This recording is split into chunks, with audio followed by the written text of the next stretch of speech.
Hi, Jessica here. I'm going to be showing you my Project2B and the revisions and tell you why I chose that topic. So I will preface this with saying I have never used WikiHow and I had no idea it even existed until this project. I'm very happy that I stumbled upon this, or not stumbled, but it was put in front of me so that now I have all of this information in front of me. And yeah, I'm going to use it more often. I chose this topic of how to make a natural tick spray because I was planning on making this for our summer hikes anyway, and so I thought it would be the perfect time to create the WikiHow based upon this because I was going to be making it. My target audience for this is probably anybody that's looking for a more natural solution for bug repellent tick spray. I personally I will use it DEET, but only when I'm going like deep in the woods. But for just basic hiking, going to the park kind of stuff, you don't really need to use the like deep wood stuff. DEET is not great for the human body, so I just wanted to create something that was more of a natural and less chemical, especially for people who have kids. How did I go about designing the steps? Well, I basically just made it and then wrote everything down as I was going through it. The WikiHow, like I said, this is the first time I've ever used WikiHow or have even known that it existed. So I didn't know all of the nuances, and I had to kind of Google it and look it up and WikiHow it. So a couple, when I didn't have the edit placed on here, someone went ahead and added this ingredients section, and this was one of the areas that I could not figure out how to do, so that is actually not something that I did myself, but I was trying to find out how to add the ingredients by searching, as you can see on the WikiHow page.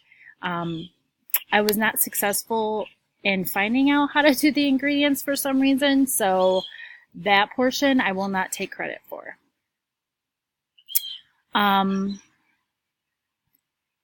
So I just, like I said, I walked through the steps, and someone mentioned when we did the peer review that I should use more photos for the steps because I originally only had like one photo, and it was like of the essential oils that I used. So I went back and I took my own images of each ingredient that I used, and I put it in with the steps.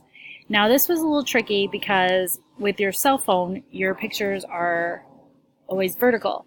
And it took me a moment to realize that WikiHow's format is they want everything horizontal. So once I figured that out, it was pretty easy, but I did like take all of the pictures and then realize, oh my gosh, I can't load them in here because they like formatted them to go sideways, all of them. So it was just driving me crazy that I couldn't figure out. But once I figured it out, I retook all of the images and I put them in here with each step, which I thought was pretty cool.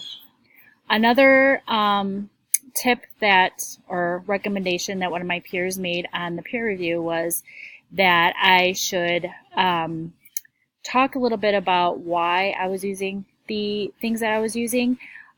So I did go back and looked at especially the EPA website. I think I cited it down here. Yeah, the EPA website, and went back and looked at the ingredients and put little notations here of what it is used for in the EPA and active ingredients in some of the bug sprays. So that turned out pretty cool. And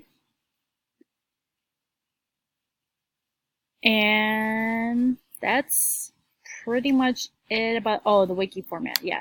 So when I was trying to figure out how to put a photo in, I also WikiHow'd how to import an image into the WikiHow article, so that this is one of the pages that I used to import the images, my images that I made.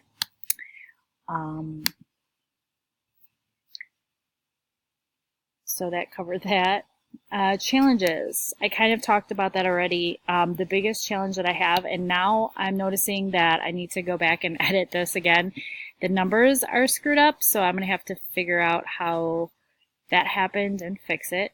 I'm sure it's probably something really silly, but the photos was the big thing. Like, I couldn't figure out why my images, I was like editing them on my phone and then sending them to my computer, and it still wasn't working. So it took me some time to figure it out. Once I did, it was all good. And then I already kind of talked about the revisions that I made based upon my peers. I added images, more images of each ingredient, and I also added in more comments about why I was using the oils. So all in all, I learned a lot for this project, and I'm very appreciative that I had the opportunity to learn about WikiHow, and I am pretty sure I'm going to be using it a lot in the future because there is like a whole plethora of information there that is monitored. I like that it's all monitored and there's no duplicates. And I think the WikiHow environment is just really cool. So I'm excited to dive into it more and use it more often.